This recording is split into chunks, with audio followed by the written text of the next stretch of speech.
Abroad से MBBS कहाँ करना चाहिए, एक बहुत बड़ा क्वेश्चन है जिस पे एक डिस्कशन हम कर लेते हैं।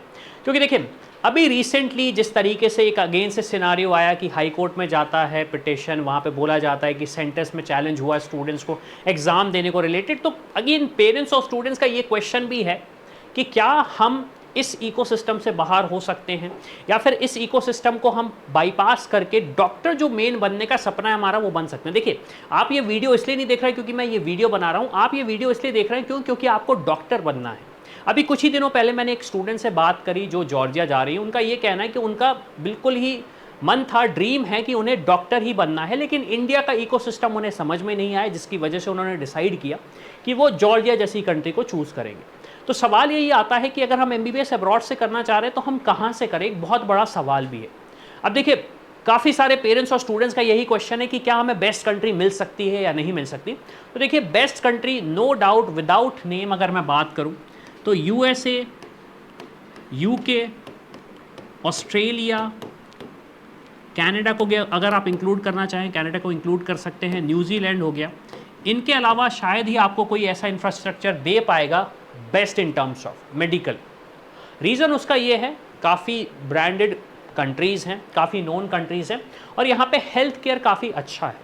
लेकिन जब हम बजट की बात करते हैं तो यहाँ पे जो एजुकेशनल बजट है वो इंडिया से भी ऊपर चला जाता है। मतलब हमने तो सोचा था कि हम कोशिश करते हैं कि हमें इंडिया में बजट ज़्यादा पड़ रहा है तो हम यूएस जाएंगे। अब यूएस में आप बात करेंगे तो 1 CR तो कुछ भी नहीं है, यूके की बात करें 1 CR कुछ भी नहीं है। और हाँ, ऑब्वियस सी बात है, काफ़ी सारे लोग बोलेंगे नहीं नहीं वहाँ से हो जाएगा, वो नर्सिंग का कोर्स है, एमबीबीएस नहीं है। नर्सिंग का कोर्स है, एमबीबीएस नहीं है। तो ये कंट्रीज़ हमारे सामने से चली जाती हैं। फिर इसके बाद अगर मैं बात करूँ दूसरी टाइप्स की कंट्री, जैसे कि आपने देखा होगा जर्मनी का ऑप्शन है, इटली का ऑप्शन है, या फिर यूरोपियन कंट्रीज़ का ऑप्शन है। अब यूरोपियन कंट्रीज़ के साथ चैलेंज ये आता है स्पेशली इंडियन स्टूडेंट्स को कि वो एनएमसी गाइडलाइंस फॉलो नहीं करती। एनएमसी गाइडलाइंस फॉलो नहीं करती। एनएमसी गाइडलाइंस होती क्या है, क्या क्या होना चाहिए, इस पर मैंने एक सेपरेट वीडियो बनाया, तो चैनल अगर सब्सक्राइब नहीं किया तो सब्सक्राइब करो, पता लग जाएगा कि एग्जैक्टली क्या है वो एनएमसी गाइडलाइंस और उसके बेसिस पे हम काम करेंगे। तो अगर वो एनएमसी गाइडलाइंस फॉलो नहीं करती तो आपको अगर यूरोप में ही रहना है तो ऑप्शन ठीक है, अदरवाइज आपके पास सिर्फ एक पेपर बन जाएगा जिस पे लिखा होगा एमडी एमएस जो भी आपने कोर्स किया है, और वो डिग्री इंडिया में वैलिड नहीं होगी तो आप लाइसेंस टू प्रैक्टिस कर नहीं पाएंगे। क्यों? क्योंकि एनएमसी गाइडलाइंस फॉलो नहीं हो रही। अब सवाल ये आता है कि हम अब्रॉड जाने का सोच रहे थे, आपने पहले ऐसी कंट्रीज़ बताई जिनका बजट बहुत ज़्यादा जा रहा है, फिर दूसरी कंट्रीज़ ऐसी बताई। अब जैसे जर्मनी, इटली की मैं बात करूँ तो यहाँ पे स्कॉलरशिप मिलती है, बहुत सारी स्कॉलरशिप मिलती है, और टेक्निकली एक तरीके से बात की जाए तो ऑलमोस्ट 100% वेव ऑफ हो जाती है आपकी फ़ीस, ऑलमोस्ट 100%। एग्ज़ाम वगैरह देना पड़ता है, लेकिन हाँ, यहाँ की एनएमसी गाइडलाइंस फॉलो नहीं होती। तो स्टूडेंट्स और पेरेंट्स का फिर वही क्वेश्चन कि हम वहाँ भेज तो रहे हैं लेकिन हमें तो वापस बुलाना है। फिर तीसरी टाइप की कंट्रीज़ वो आती हैं जिनका बजट भी लो होता है,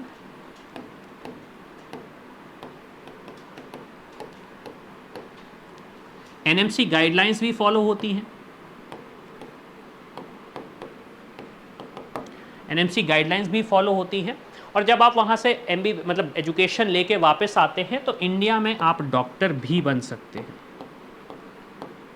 अब डिफरेंस क्या आता है बजट की अगर मैं बात करूँ तो बजट लोअर एंड का स्टार्ट होता है लगभग 20 लाख से। अगेन ये कंट्री टू कंट्री वेरी करेगा, इंस्टीट्यूशन टू इंस्टीट्यूशन वेरी करेगा, लेकिन ऑन एन एवरेज 20 लाख में आपका क्या क्या कंप्लीट हो जाएगा? Stay, food, education,